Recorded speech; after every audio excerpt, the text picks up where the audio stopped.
Estamos de volta com o Scream Festival 2020. Quero agradecer a Pedrinho da Rocha, a Ivan Lopes, João Batista de Oliveira, Otto Moreira e também Paulo Moura e Raul Nogueira Filho pela palestra, pela troca de conhecimento. Muito obrigado pela participação de vocês. E como vocês finalizaram aí dizendo, esperamos que realmente em 2021 vocês estejam de volta, dessa vez presencialmente, tá bom?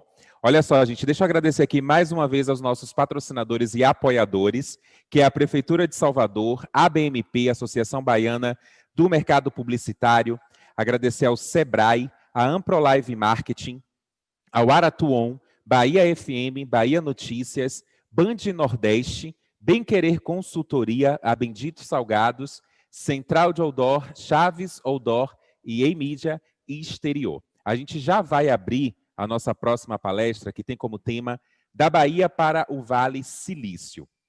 Já estão todos devidamente posicionados aqui para entrar na nossa live. Quando eu for chamando cada um de vocês, por gentileza, ativem o microfone, só para a gente bater um papo, fazer uma interação muito rápida. Quero convidar ele, o diretor de Brand Experience do aplicativo de mobilidade urbana 99, o primeiro unicórnio brasileiro, que trabalhou por 15 anos no mercado publicitário, Kleber Paradella. Bem-vindo à nossa live. Kleber, você me ouve bem? Sim, sim. Estão me ouvindo também? Quanto tempo, Kleber? Que saudade! Quantas horas a gente não se vê? Bem-vindo de volta. Agora você vai mediar, né, esse bate-papo com ela, que é uma executiva do YouTube nos Estados Unidos e lidera parcerias de conteúdo para o YouTube na América Latina. E também o time de comunidades para Américas. Foi a primeira mulher negra contratada pela empresa Google São Paulo em 2006 no país. Após 3 anos, aceitou o desafio de se mudar para a Califórnia para iniciar a operação do YouTube para a América Latina. Seja muito bem-vinda, Bibiana Leite. Olá, boa tarde a todos aí em Salvador. Muito feliz em participar desse evento. E vamos nessa! Pronto, agora o nosso último convidado para compor aqui essa palestra maravilhosa. Ele que é Design Lead no Google, desenvolvendo novos produtos no time de hardware.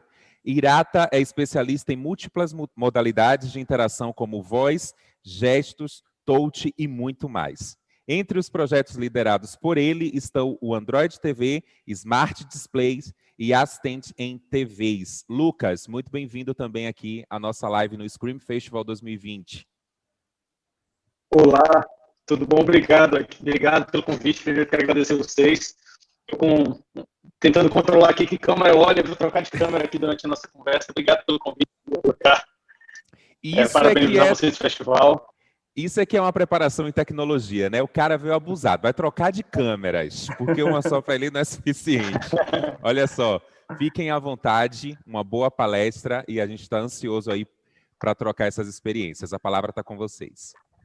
Vamos lá, gente. Deixa eu começar aqui, então, esse papo. Eu falei que eu não tenho nem roupa para conversar com esses dois. Tive que botar a camisa mais básica que eu tenho, porque eu não tenho nem roupa para estar com eles aqui nessa sala.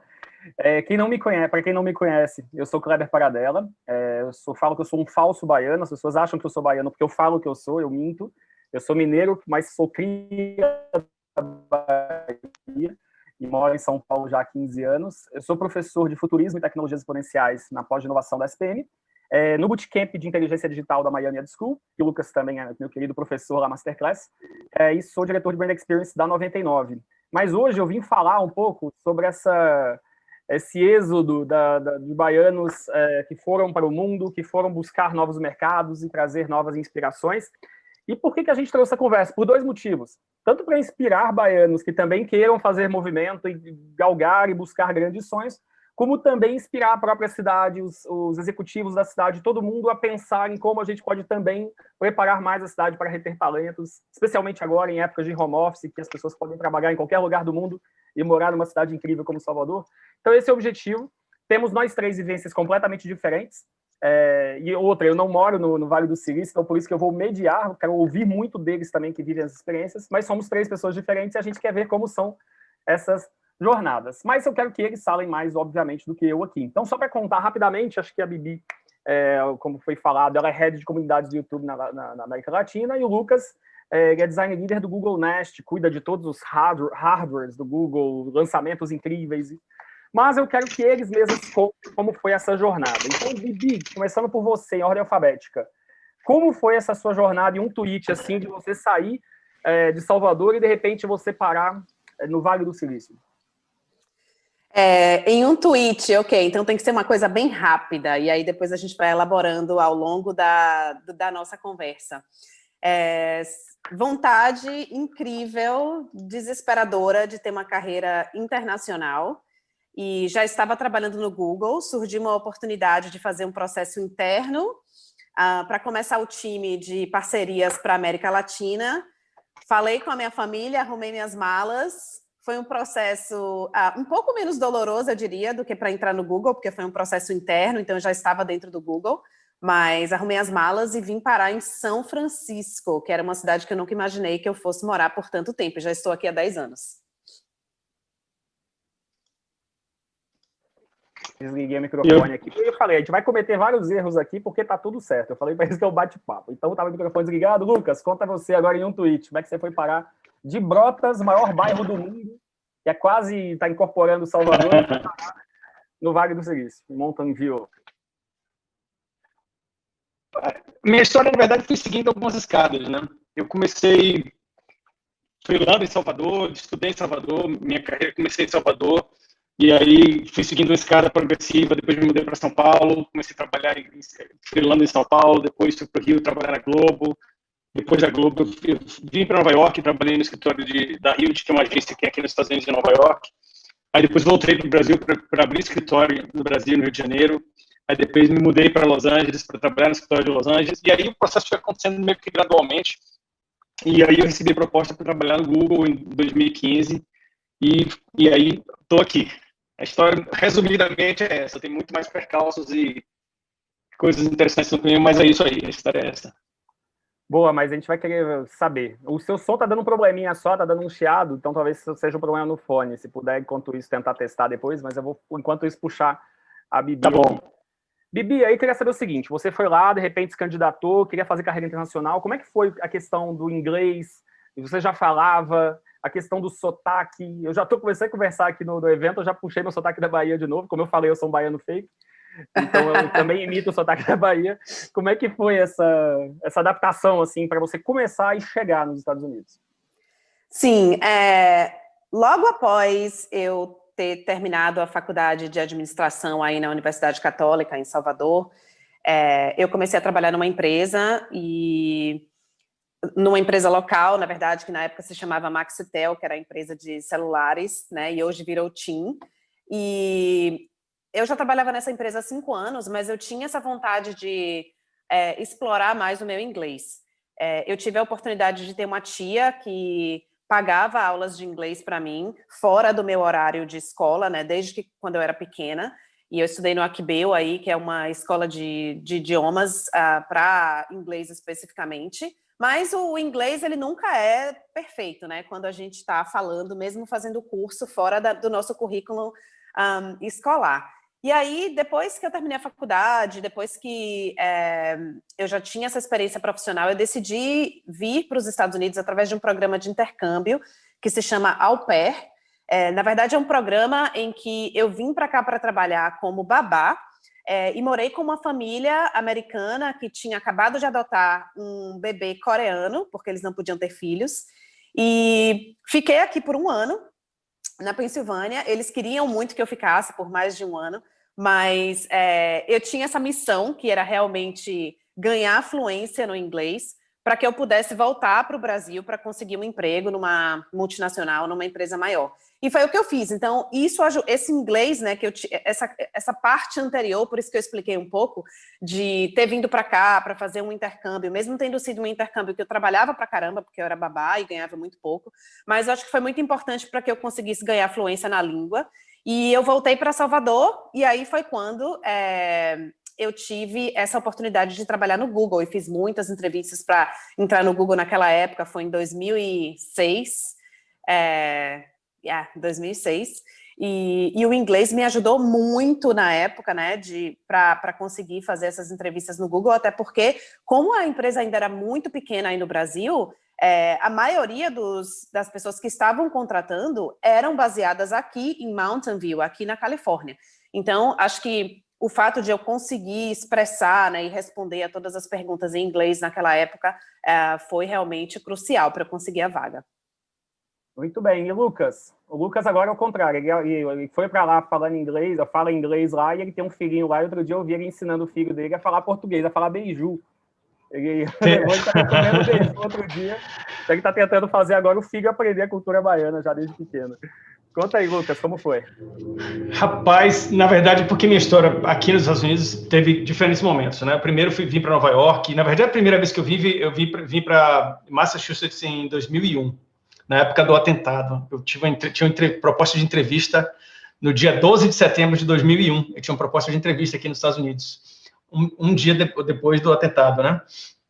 Então, eu cancelei minha entrevista, perdi essa oportunidade. Então, foi o meu primeiro contato com o inglês, na verdade, assim, de uma forma mais concreta, foi essa.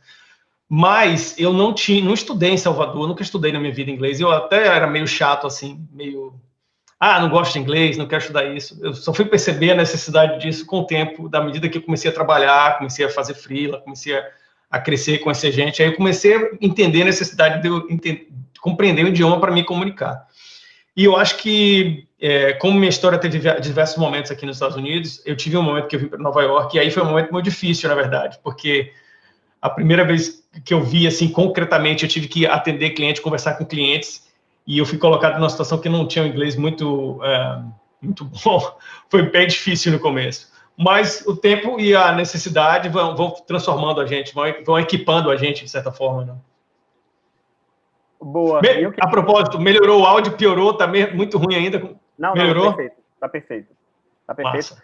Gente, quem quiser mandar perguntas também, tá? O chat aí tá aberto. Só para vocês saberem tanto aqui, estamos nesse exato momento, acabaram de me mandar informação, tem 2.386 pessoas online assistindo a gente aqui agora.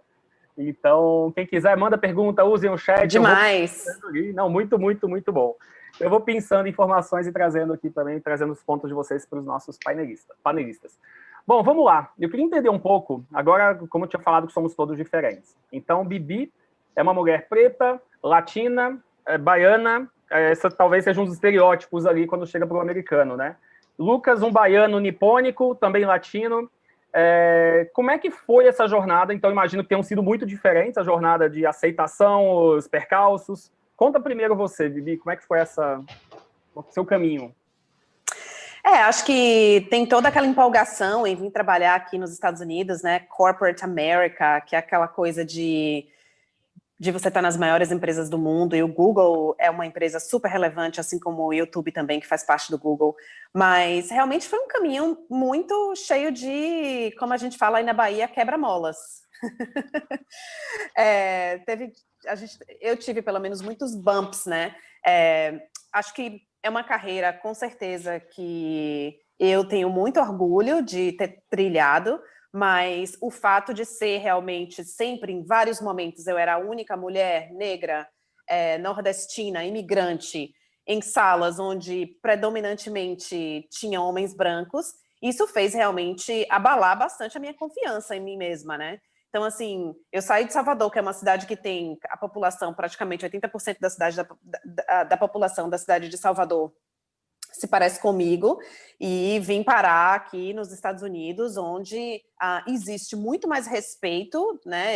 Eu acredito, pelo menos, aqui nos Estados Unidos, aqui no Vale do Silício especificamente, existe muito mais respeito às diferenças, as pessoas elas são muito progressistas, as pessoas elas têm bastante informação sobre essa questão de raça. Claro que temos muito ainda a melhorar em relação à diversidade dentro do Google e em várias outras empresas aqui do Vale do Silício também, mas ainda assim eu era, né, essa pessoa, essa figura que eu ainda sou, na verdade, mas acho que no começo foi muito mais difícil em ter que articular, em ter que debater, em ter que expressar as minhas opiniões, onde naquele ambiente eu era sempre a única pessoa que tinha esse estereótipo, como você falou. Então, acho que foi bem difícil, acho que tiveram muitos momentos em que eu pensei em voltar, eu pensei em desistir, mas eu acho que é importante ter também uma rede de amigos, uma rede de, né, o meu parceiro que mora aqui comigo, é importante ter essa rede de apoio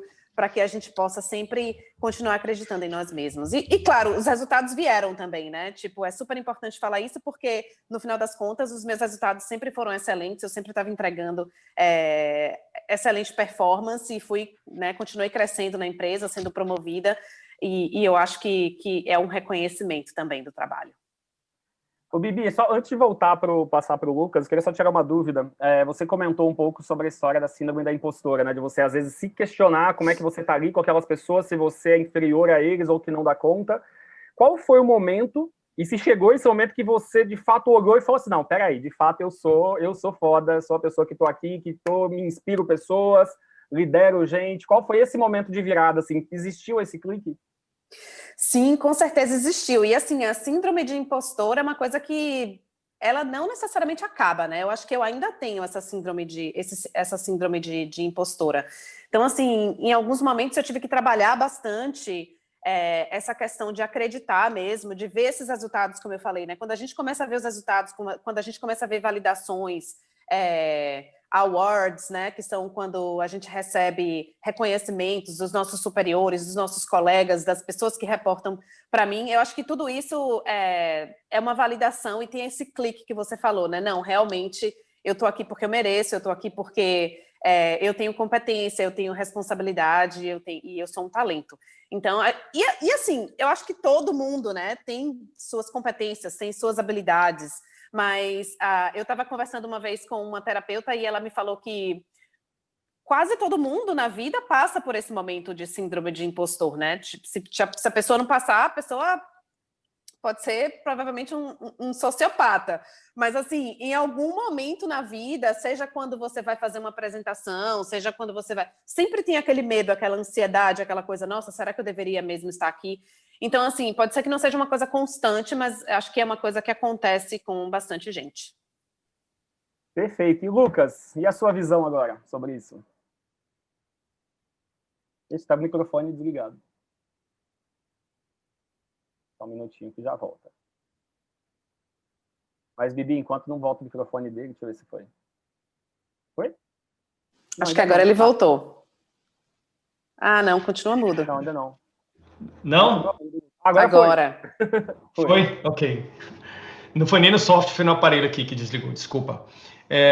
Duas perspectivas aqui. Primeiro que é muito engraçado, porque... primeiro, a gente começou, eu tive os percalços aqui com minha câmera e com o microfone, então eu não tive a oportunidade de agradecer formalmente Kleber e de formalmente dizer, pô, Bibiana, prazer te conhecer, espero que a gente tenha a oportunidade aqui no Vale do Silício de trocar mais experiências. Então, assim, minha perspectiva eu cresci em Salvador e eu cresci justamente o oposto da situação da Bibiana, né? Eu cresci sendo o 0,00%, sendo quase não existia asiático no meu cenário, nas escolas em que eu estudei, na universidade em que eu estudei, quase não existia, e a maioria da população em Salvador, a gente sabe que é a população negra. E quando eu vim para o Vale do Silício, na verdade, o processo meio quase que se reverte. Eu acho que a Bibiana deve sentir um pouco isso, que a população negra, como ela falou, é muito pequena aqui no Vale do Silício, e a asiática é muito, muito grande, é muito densa. Então, para mim, foi um choque, assim, foram duas situações bem diferentes. E uma coisa que eu tenho aprendido, assim, inclusive conversando com pessoas no Google, conversando com pessoas em outras empresas, é essa noção de flexibilidade, de percepção da sua etnia, né? Porque o que acontece, por exemplo, quando eu viajo para o Japão, eu não sou japonês, eu sou brasileiro. Quando eu estou no Google, eu não sou asiático, porque eu sou misturado, tem gente muito mais asiática que eu. Tem gente 100% asiática. Quando eu vou para Salvador, eu sou o japa da história, entendeu? Então, essa noção de flexibilidade de sua etnia, eu acabei absorvendo isso, tendo que me adaptar a isso com o tempo. Então, só para falar um pouco sobre essa questão da cultura e como isso, de certa forma, interfere no dia a dia, na sua percepção de quem você é, né? E a outra questão em relação à síndrome do impostor, eu acho que todo mundo tem, e quem não tem é porque é ingênuo demais. É ingênuo achar que você é o melhor em tudo que você pode fazer. Eu acho que até... Esse é o impostor verdadeiro, deve ser esse, não, que não tem... Esse é o verdadeiro.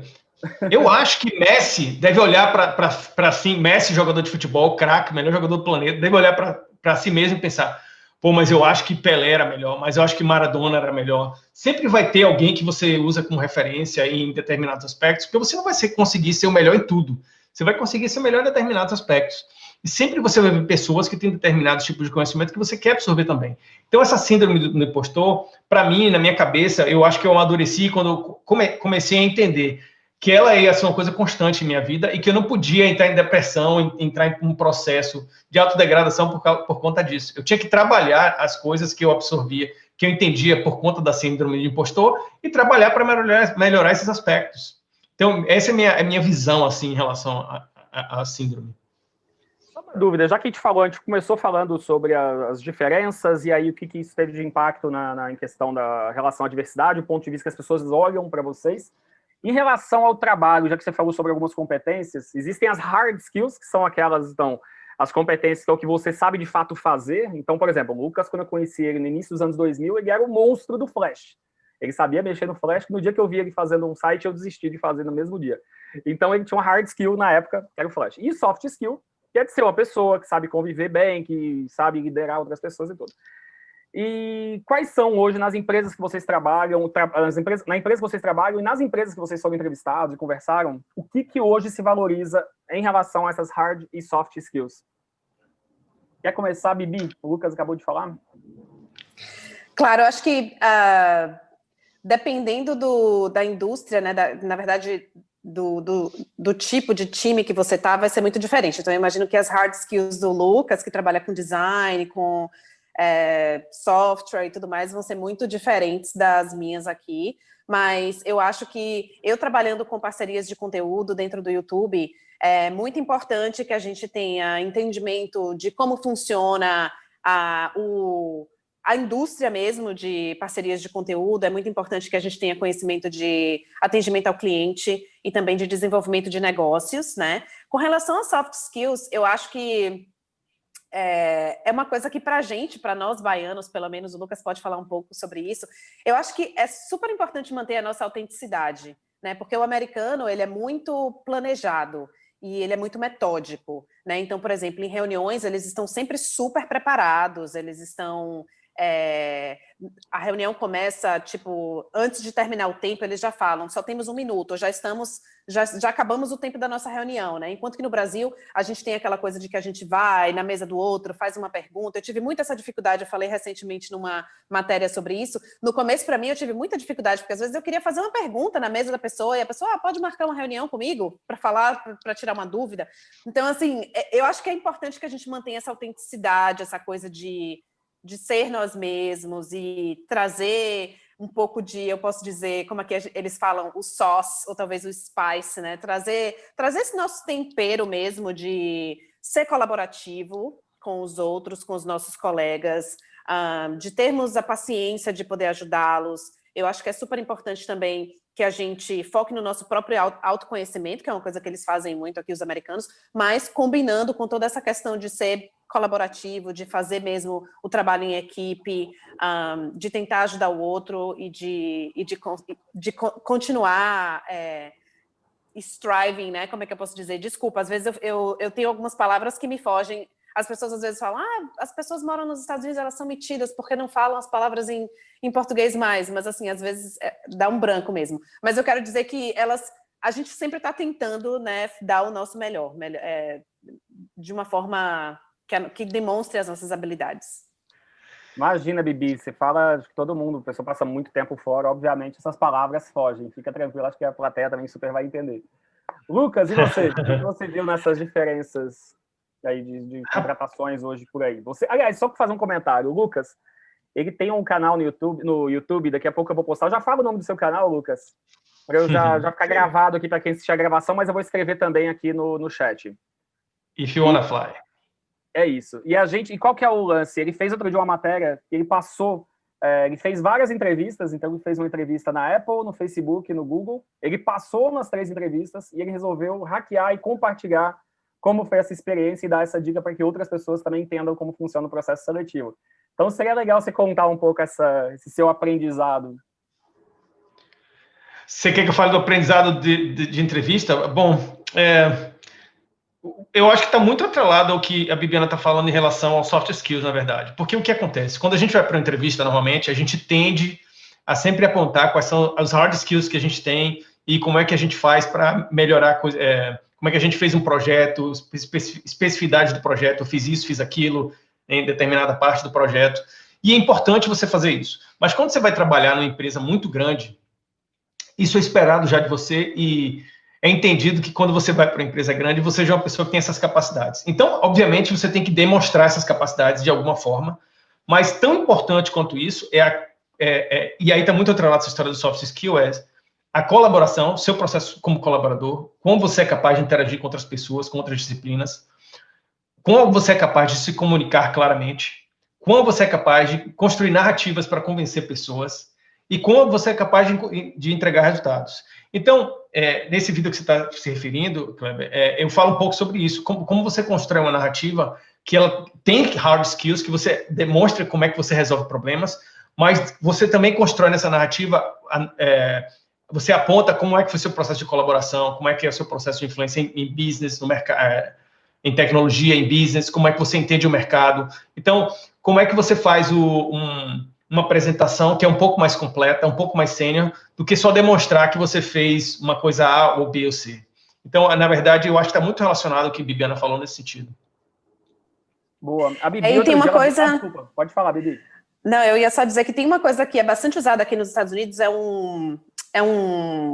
uma forma que eles usam, né, para fazer entrevistas. Aqui no Google também a gente faz bastante entrevistas com pessoas, e tem isso que é chamado de STAR, que é S para situação, T, que é a tarefa, A de ação e R de resultado. Ou seja, são perguntas de comportamento que normalmente são feitas nessas entrevistas. Por exemplo, me explique uma vez que você teve que resolver um conflito.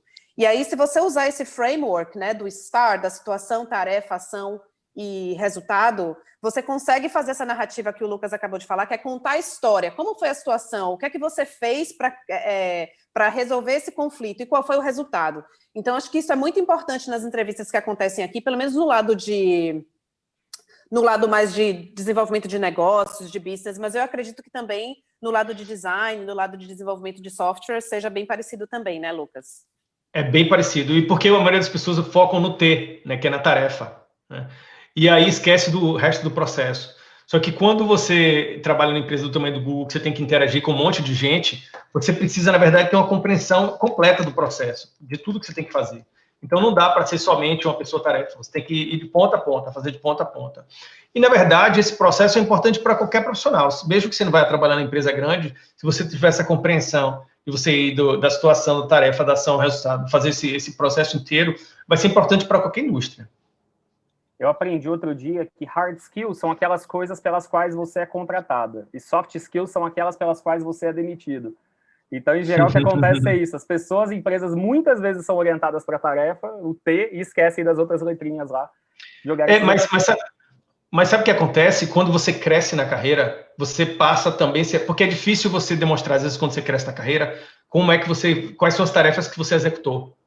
Então, você tem que passar a demonstrar também qual é o seu processo de gerenciamento, de colaboração, de comunicação. Então, essas outras pontas também têm que ser demonstradas se você quiser aplicar nos processos para cargos mais altos, né? Perfeito. E agora vamos inverter a história, então. A gente falou da ponte aérea aí, de uma pessoa que estava saindo de Salvador e do aeroporto e indo para São Francisco.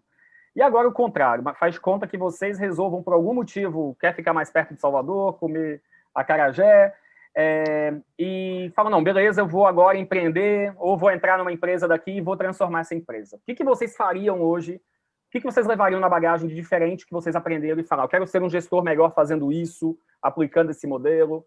Vamos pela Bibi primeiro, que outro dia ela deu uma aula lá através do 99 Afro, dentro da 99, ela deu uma aula de gestão que eu fiquei com um caderninho ali anotando tudo que ela compartilhou com a gente sobre gestão. Vamos lá, Bibi. Ok. Olha, acho que o Lucas talvez concorde um pouco comigo com relação a isso, mas eu acho que trazer essa questão da organização e do planejamento, que a gente aprende muito aqui nos Estados Unidos, porque tudo é muito planejado, eu acho que é essencial para a gente conseguir qualquer tipo de melhoria em empresas do Brasil, em empreendimento, mas tem uma coisa que é extremamente valiosa aqui no Vale do Silício, que são dados, informações, né? A gente toma muitas decisões de negócio aqui baseadas nos dados que a gente tem. Não é simplesmente no nosso sentimento, na nossa percepção. A gente precisa analisar realmente os dados, a gente precisa entender o que é que está sendo feito, quantos usuários entram na plataforma, quanto tempo as pessoas estão passando na plataforma, quais são os tipos de conteúdo que são mais vistos, e a partir daí a gente consegue tomar essas decisões. Então, assim, acho que realmente levar em consideração dados, informações que a gente consegue ter baseado em tudo que, claro, é legal, né? O Google, todas as empresas aqui do Vale do Silício usam esses dados de forma legal, são de acordo com o consentimento do próprio usuário, mas eu acho que dados, planejamento, são coisas super importantes para trazer de volta aí para o Brasil. Eu acho que usar também um pouco dessa questão de pensar no desenvolvimento de alguma coisa, não só no short, né, no curto e no médio prazo, mas também no longo prazo. O que é que a gente quer ser daqui a 7 anos, daqui a 10 anos? Quais são os goals e os objetivos que a gente vai determinar para que a gente possa seguir esses objetivos de forma muito clara? Perfeito. Lucas, concorda? 200%, não podia concordar mais que isso. É muito claro para mim também que eu faria coisas nesse sentido, porque eu olhando para trás, assim, os erros que eu cometi quando eu estava em Salvador, quando eu estava começando a carreira, eu acho que tinha muito isso de falta de planejamento e falta de entendimento de mercado. E falta de planejamento e falta de entendimento de mercado é justamente porque a gente não olha os dados que estão expostos para a gente. Quando a gente fala em dados, as pessoas começam a pensar em analytics. É isso, analytics, né? Mas os dados existem não só em sistemas de web, esse tipo de coisa, mas a gente pode observar o comportamento das pessoas, a gente pode fazer entrevistas, a gente pode fazer pesquisa, a gente pode fazer um monte de coisa, a gente pode se equipar de diversas maneiras para entender o mercado. E é muito importante a gente fazer isso quando cria produtos, porque se a gente cria produtos em que não existe mercado, você está criando, na verdade, porque você está criando, talvez, para responder uma necessidade sua apenas e que não é escalável, e aí o seu produto provavelmente vai morrer em curto prazo. Então, eu acho que essa coisa do planejamento e entendimento de mercado, para mim, seriam as duas coisas fundamentais também. E só complementando... Então, que vocês... Pode falar.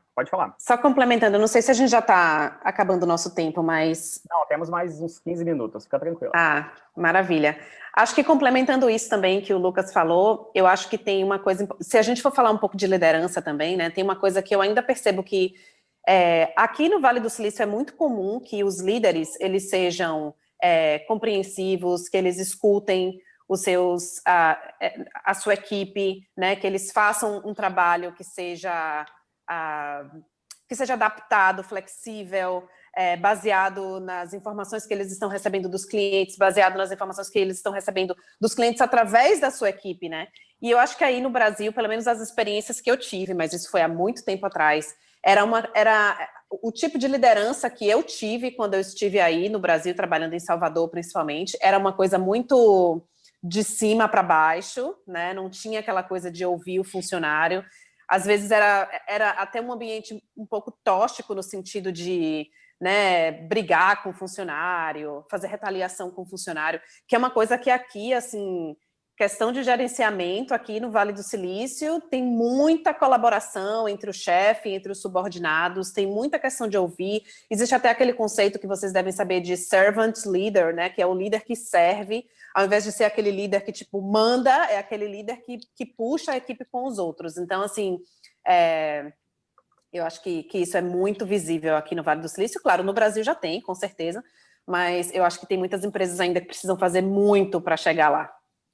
Então, engraçado você tudo, né? Eu anotei aqui os 5 pontos que foram falados e eu vou até colar no chat para quem quiser copiar e guardar, que são, então, e pegando um geral: organização e planejamento, a visão de médio e longo prazo, e não só o de amanhã, a orientação por dados em todas as decisões, o entendimento dos negócios e essa liderança empática presente, que é esse líder que serve. E eu acho que, assim, eu acompanho, trabalho numa empresa multinacional também, e são exatamente os pontos que a gente mais discute de melhoria e tem que se desenvolver o tempo inteiro. Então, gente, dicas de ouro, anota isso aí, porque isso é importante. Pode falar, Lucas.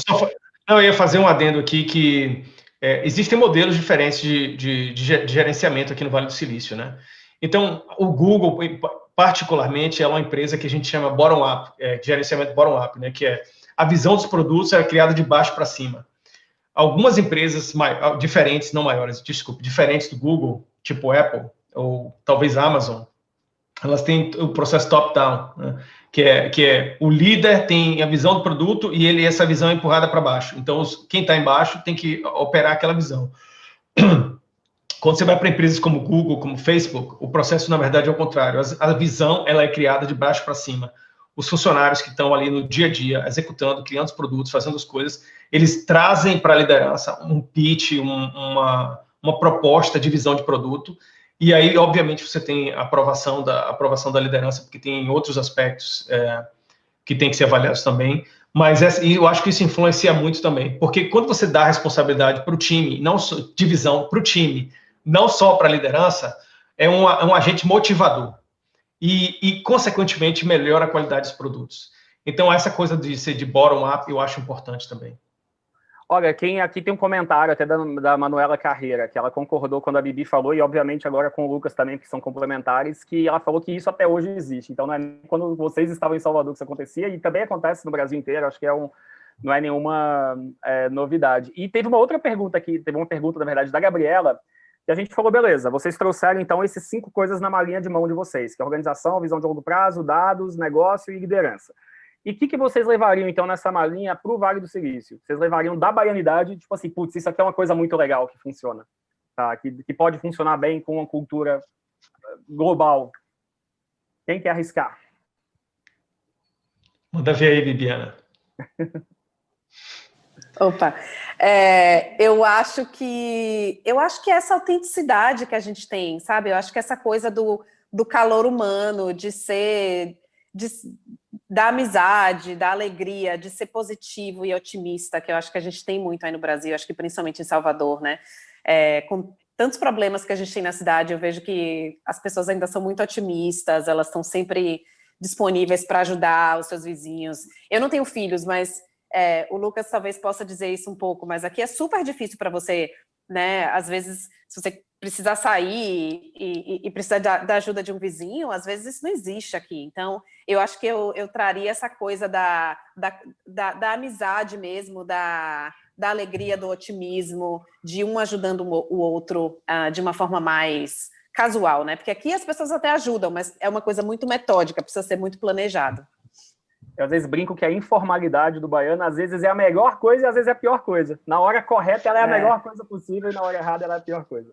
Lucas, e você? Eu acho que você sintetizou bem aí, porque em diversos momentos eu percebi em que essa característica minha, porque eu sempre fui muito brincalhão, sempre fui muito perturbado, digamos assim, né? O termo que a gente usava na Bahia, né? Eu sempre fui muito isso. E quando eu vim para os Estados Unidos, eu tive que controlar e moderar isso. E entender os momentos que eu tinha que usar isso adequadamente. Então, eu acho que construir essa separação, essa distinção dos momentos para fazer isso é muito importante. Mas quando eu faço isso, eu crio relações mais fortes com as pessoas. E eu crio relações de confiança com as pessoas. Porque quando eu uso essa técnica, eu acabo criando uma relação mais íntima. E isso fortalece a relação, fortalece a confiança no trabalho, no dia a dia, e faz com que o trabalho, consequentemente, seja melhor. Então, eu acho que isso é uma coisa importante. Mas, como você falou, Kleber, tem que ser moderado e controlado ali. Sim. E respeitando sempre a cultura vizinha, né? Porque uma coisa que é comum aqui, que a gente que as pessoas não entendem, é que aqui no Vale do Silício é como se fosse uma ONU, digamos assim. Tem gente do mundo todo. Então, não dá para você chegar aqui e usar determinadas linguagens que você usa no Brasil, ou você fazer determinadas brincadeiras que você faz no Brasil, no geral. Você tem que adaptar um pouco a sua linguagem, conhecer um pouquinho a pessoa, para então você conseguir fazer esse tipo de interação um pouco mais, digamos assim, emocional e essa conexão mais divertida. É verdade. Teve uma coisa... Pode falar, Bibi. Teve uma coisa que você falou no começo, Lucas, que eu até pensei. Aí na Bahia, por exemplo, você falou que aí em Salvador você é o japa, né? Sim. E aqui nos Estados Unidos, se você falar isso para alguém, like, ele é o The Japs, isso é tipo super racista. Eles acham que é uma coisa que você não deve falar para as pessoas. Então, assim, são coisas que a gente precisa entender aqui, né, da cultura, para a gente não cometer alguns atos que podem até levar à demissão, né? Se você, dependendo do que você falar, do tipo de termo que você falar, se você insultar, se a pessoa se sentir insultada, isso pode até causar um problema na sua carreira. Então, são algumas coisas que a gente precisa realmente prestar bastante atenção. Boa, para a gente ir para os nossos 8, 9 minutos finais, eu queria agora, para todo mundo ficar orgulhoso, eu fiquei super orgulhoso quando eu vi uma matéria sobre a Bibi no UOL, gigantesca, falando, mostrando a executiva que ela é e como ela chegou lá, inspirando muita gente. E também fiquei super orgulhoso outro dia de ver o Lucas lançando produtos do Google incríveis, hardwares e produtos e softwares. E eu queria então que vocês aproveitassem esse tempo final para contar o que vocês estão fazendo para que todo mundo aqui da Bahia fique orgulhoso também de ver seus filhos prosperando. Conta aí primeiro, Lucas. Pois é, eu trabalho, você falou mais ou menos no começo o que é que eu faço, né? Eu lidero o time de UX no Google, UX para produtos de entretenimento. Então, os produtos que eu lidero são Chromecast, né? Que são esses aparelhos novos aqui, a gente lançou agora em setembro, 30 de setembro, se eu não me engano, a gente lançou novas versões do produto. Então, eu lidero o time de UX fazendo isso. E aí, o time de UX tem uma interseção entre o hardware, que é o aparelho, né, e o software, então eu lidero o UX nesse sentido, e o outro aparelho que eu liderei, não estou mais trabalhando com isso, que é esse aqui, que é Smart Displays, né?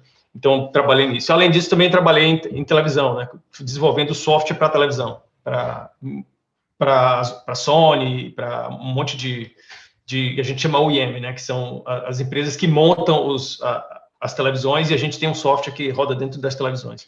Então, eu trabalho nessa área, fazendo isso. Boa. E no final ele vai sortear um Chromecast desse. Não, mentira. Não vai, mas eu já estou doido para comprar quando eu for para os Estados Unidos. Mas o dólar não está ajudando. Bibi, você, conta, a Gabi até concordou comigo aqui. Ela escreveu no chat aqui, esse perfil da Bibi no UOL foi perfeito. Então, conta aí, Bibi, o que você está fazendo de tão incrível hoje no Google, inspirando tantas pessoas. Então, eu trabalho com o desenvolvimento de negócios no YouTube e tem um time que está espalhado aí pela América Latina, tanto em São Paulo como no México, aqui na Bay Area e também em Nova York.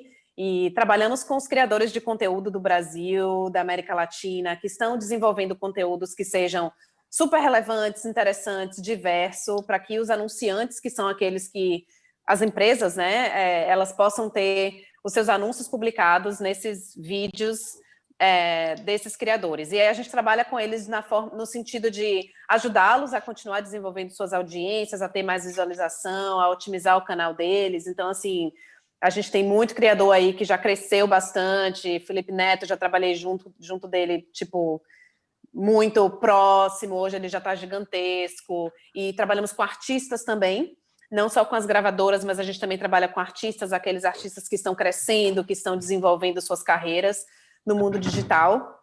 E é um trabalho super gratificante, porque uma coisa que eu costumo dizer é que o YouTube chegou para justamente democratizar, né, o conteúdo que existe, que está disponível para a gente.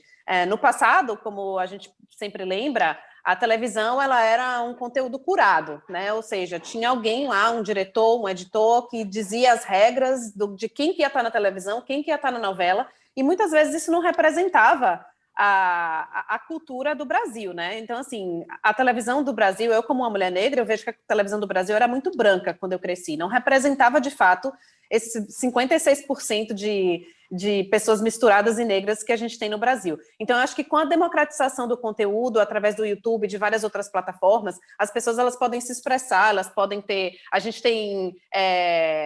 senhoras que ensinam como fazer costuras, como fazer roupa e tudo mais. A gente tem gente que ensina a fazer comida, a gente tem gente que fala de política, tem gente que fala sobre racismo. Enfim, tem uma gama de conteúdos e eu acho que é super bacana trabalhar com isso, me dá muito prazer, é super gratificante. Gente, chegamos ao fim. Agora que eu vi, eu estava calculando que era 4h25, agora que eu vi que é 4h20, então pode ser que a gente caia a qualquer minuto aqui. Mas, Bibi, muito, muito, muito obrigado. Eu vou mandar aqui no chat o perfil dela, certo? No UOL. Lucas, também muito, muito obrigado. Quem quiser, procure os dois nas redes sociais. São duas pessoas que a gente tem que continuar se inspirando e vendo bastante, porque eles continuam voando e representando a Bahia pelo mundo. Tá bom? Foi um prazer. 5 minutos. Imagina, foi um prazer, adorei saber da história do Lucas também. Agora que estamos mais conectados, depois do Covid, a gente tem que se encontrar. Tá bom. Vamos nos encontrar também digitalmente aí, bater um papo digitalmente. Com certeza.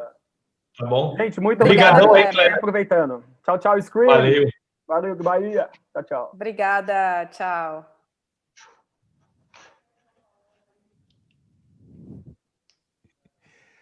Olha aí, estamos de volta. Aqui, deixa eu agradecer a Kleber Paradella, a Bibi e também a Lucas Irata por essa troca, essa palestra maravilhosa. E a gente vai para um rápido intervalo, é um VT de 2 minutinhos, pode contar aí, e a gente volta para muito mais conteúdo e informação para você. Ver a vida melhorar, ver o nosso orgulho de volta, ver a gente voltar a sorrir. A gente ama! E a Prefeitura deixou o centro de cara nova. Entregou novas encostas, mais 15 postos de saúde, temos a maior UPA do Nordeste. Novo Jardim Botânico, os arcos da Ladeira da Conceição. Tem o Conjunto Baixa Fria 2. Priscila, me diga uma coisa, e o coração, como é que tá? Tá uma alegria só. É muito trabalho, é muito amor. Prefeitura de Salvador é a melhor do Brasil porque faz o que ama. Fomentar o mercado criativo, unindo todos os segmentos do setor, a ABMP surgiu em 1997 e segue se reinventando, gerando conteúdo com lives, colunas, entrevistas no nosso site e grandes eventos, unindo os mais diversos profissionais em grupos de trabalho para discutir ideias sobre a cadeia produtiva baiana. Saiba mais em www.abmp.com.br.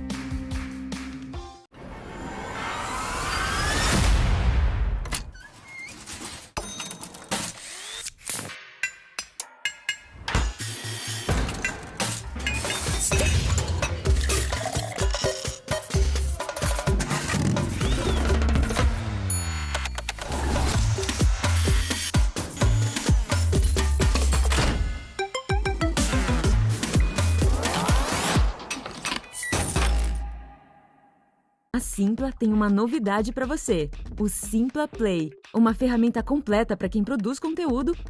Crie já o seu curso online no Simpla Play.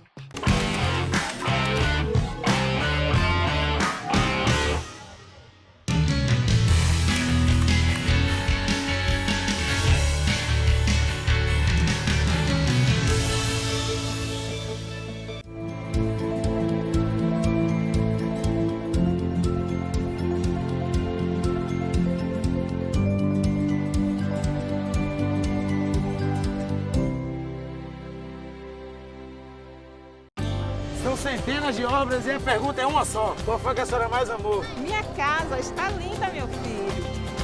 A Arena Pronaca, meu irmão, show de bola, primeiro mundo. Estação Cidadania! A gente ama. Novo Barro Branco. Nova Orla de Amaralina e Pituba. Tem um novo centro histórico. Canal do Paraguari. Pega a visão como ficou o Mercado São Miguel, meu irmão. Bateu certo. É muito trabalho, é muito amor. Prefeitura de Salvador é a melhor do Brasil que faz o que ama. Fomentar o mercado criativo, unindo todos os segmentos do setor, a ABMP surgiu em 1997 e segue se reinventando, gerando conteúdo com lives, colunas, entrevistas no nosso site e grandes eventos, unindo os mais diversos profissionais em grupos de trabalho para discutir ideias sobre a cadeia produtiva baiana. Saiba mais em www.abmp.com.br.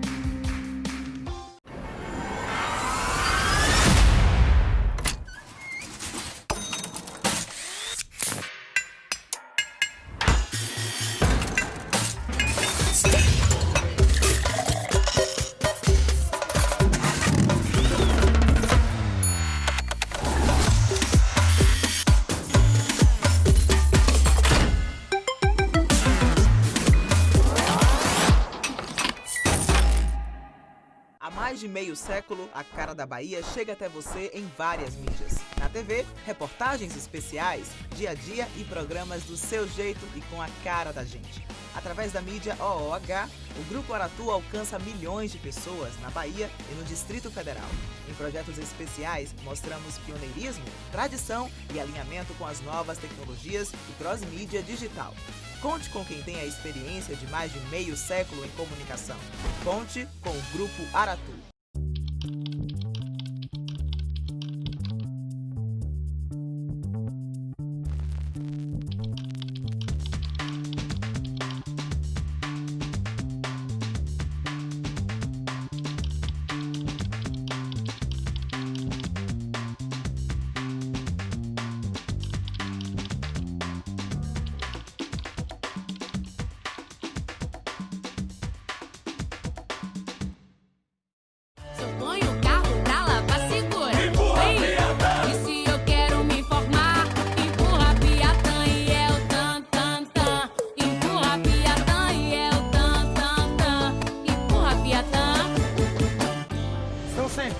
obras e a pergunta é uma só. Qual foi que a senhora mais amou? Minha casa está linda, meu filho. A Arena Pronaca, meu irmão, show de bola, primeiro mundo. Estação Cidadania! A gente ama! Novo Barro Branco, nova orla de Amaralina e Ipituba, tem um novo centro histórico, Canal do Paraguari. Pega a visão como ficou o Mercado São Miguel, meu irmão. Bateu certo. É muito trabalho, é muito amor. Prefeitura de Salvador, é a melhor do Brasil que faz o que ama. Fomentar o mercado criativo, unindo todos os segmentos do setor, a ABMP surgiu em 1997 e segue se reinventando, gerando conteúdo com lives, colunas, entrevistas no nosso site e grandes eventos, unindo os mais diversos profissionais em grupos de trabalho para discutir ideias sobre a cadeia produtiva baiana. Saiba mais em www.abmp.com.br.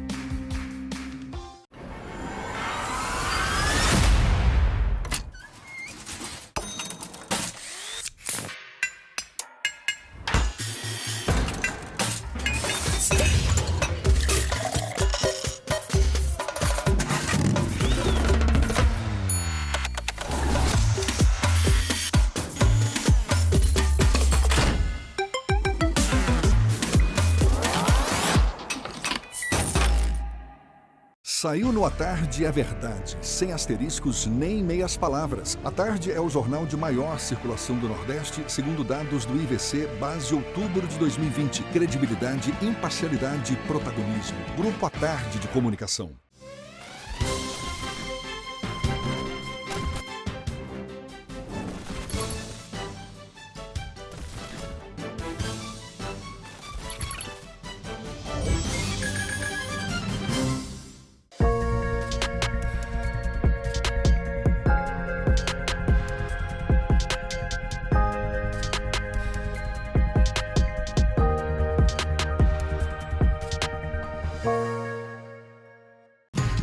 Toda festa incrível tem Bendito Salgado, todo evento inesquecível tem.